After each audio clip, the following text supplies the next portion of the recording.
Hello, Eleanor Beaton here, and welcome back to another episode of the Woman-Owned Podcast. And today we are getting into episode 6 of our 6-part series, Capital is a Verb. Now, if you are just tuning into the podcast, you're brand new, or maybe you've been a long-time listener and you skipped some episodes and you are just coming back to us and you're like, a 6-part series, Capital is a Verb. What is this? Capital is a Verb is actually a landmark podcast series. It's a 6-episode series that we've produced here at Woman Owned to tackle one of the most significant topics in women's entrepreneurship that is the least talked about, and it's capital. So capital, i.e. cash, is the lifeblood of business. It is the wind beneath your wings. It is the primary tool that you are going to be able to use to fuel your ambition, to create outsized leverage, and ultimately to transform your business into something that creates transferable wealth. Whether that's multi-generational wealth for you or your family, a multi-generational business, whether it is an asset that can be sold or transferred. You have so many options when you start to think about your business like an asset. And one of the core ingredients is going to be cash or capital. And so this podcast series, Capital is a Verb, has really given a primer for women-led businesses on not only how to think about capital in your business, but also how to create more capital, how to protect your capital and your business. And today we're talking about how to deploy capital to create increasing amounts of wealth. So this episode is really important in terms of laying out a pathway to turn your business from something that gives you like an employment income, a self-employment income, into something that creates wealth and transferable wealth. So I'm really, really excited about today's topic. And I will say that this Capital is a Verb series, I know it is speaking to our listeners. It's really interesting, the response that we've gotten. We've gotten a lot of feedback and questions. Those of you who are taking our capital assessment, by the way, which I suggest you do, safimedia.co/capital. This podcast series is having you ask yourself better and more strategic questions about wealth creation in your business. It is sort of moving you from thinking like an entrepreneur to thinking like a true CEO. And I couldn't be happier about that. What I will say, just to kind of reset this up, is that one of the biggest differences between like an entrepreneur and a CEO when it comes to money is that entrepreneurs or founders think about cash as something you get. Like it's something you get when you close a sale. It's something you get when you build a successful business. So it's kind of like the prize. Sophisticated operators, true CEOs understand that capital is something that you deploy, right? So what I mean by that is cash and capital and wealth are not only the prize that you get from running a successful business, it's also actually what fuels everything else. So just like we need, as humans, we need macros, cash and capital is like macros for your business. And when you understand, just like when it comes to macros, there's like, we need to eat them in certain quantities. Well, when it comes to capital, we need to think about capital deployment in certain quantities as well. So the SAFI 3-part capital framework, our sort of framework when it comes to capital, there's 3 main movements or main actions. So the first action is that you actually have to manufacture capital. So you have to become an experienced executive operator who can turn your business into something that actually manufactures capital. We have a podcast episode. If you go back through this podcast series, you're going to see the series all about manufacturing capital. And it's not just sell more. Like the selling more is certainly a huge part of it, but that is not the only thing. Okay, so there's that. The second part is then you need to protect capital. So think about it. You've built with your business, like you have built an important asset.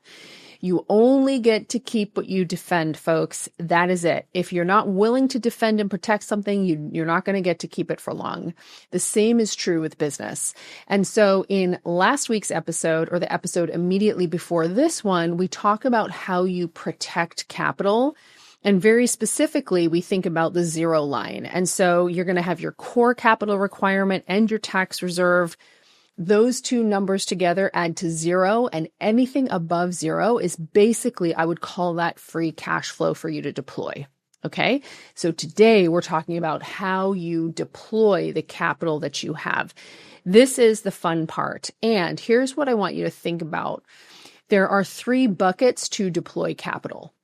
Okay. There's 3 ways that you can use the capital that is manufactured in your business to drive wealth creation. So bucket number 1 is to reinvest in the business. Bucket number 2 is to pay yourself. And bucket number 3 is strategic growth. So let's talk through this. Reinvest in the business bucket. This is really important. For many of you, your business is actually the number 1 asset that you have. Now, any financial advisor, any wealth advisor is going to say yes, and you want to have some diversification. So ideally, you want to get to a point where your business is not your only source of wealth. And for many of you senior operators who've been running a very strong, well-run business for several years, you are actively in a situation where your business is by far, it's not your only asset. You also have other things, like you've invested in stocks, you've got real estate, like you have a diversified portfolio. But even then, for many founders, if they build a business that is an asset, your business is going to be the single most valuable asset that you have. So when you've got something valuable and you reinvest to make it grow, that's really powerful. Now, what I think about with your growth and investing in growth is there's 2 different types of reinvestment. One category of reinvestment is going to cap. So an example would be, let's say that you are an architect. You are having increasing work coming into your firm. And so you hire a junior architect, or even like a mid journeyman architect, to take over that excess work. So you make that hire in the business. And that hire is going to take delivery work off your plate onto their plate. Really solid investment to make. And that would be definitely considered reinvesting in the business. So you're reinvesting. And the reason that I'm sort of isolating that is that type of investment has capacity, right? So that role, that delivery person is going to hit capacity. So it kind of caps out. There's also a compounding reinvestment. So that's a capacity investment. There's a compounding reinvestment. And this is where you start to invest in things that actually have compounding value. So that could be, let's say that you implement some AI processes that automate ongoing recurring tasks that they don't replace the need for a junior architect, but they mean that every single one of the people in your team, now they have 2x, 3x the capabilities because they are AI enabled. So that becomes something like a compounding investment. So you do want to think through when you're making investments. It's just helpful to think about, if I'm reinvesting in the business, is this a capacity investment or a compounding investment? And when I am working with operators in our ecosystem, we're always looking for those compounding investments. Capacity investments you can make anytime, but how can we really turn this growth investment into a compounding investment? Because that's how enterprise value and wealth get built. So that's reinvesting in the business, and that's one category of deployment. The next category is to pay yourself. Okay. And so that means that you are pulling capital, this excess capital, out of the business to build your own wealth. That could be building up your nest egg. It could mean paying down your debt, your mortgage. It could be building up your investments that are held outside the company. The problem, I think, is that a lot of times operators are treating this as kind of like an afterthought, and that you're only going to take this if stuff is left over. I would really say that when we think about the Safi Capital framework, paying yourself should not be an afterthought. This is absolutely one of those buckets that you want to fill.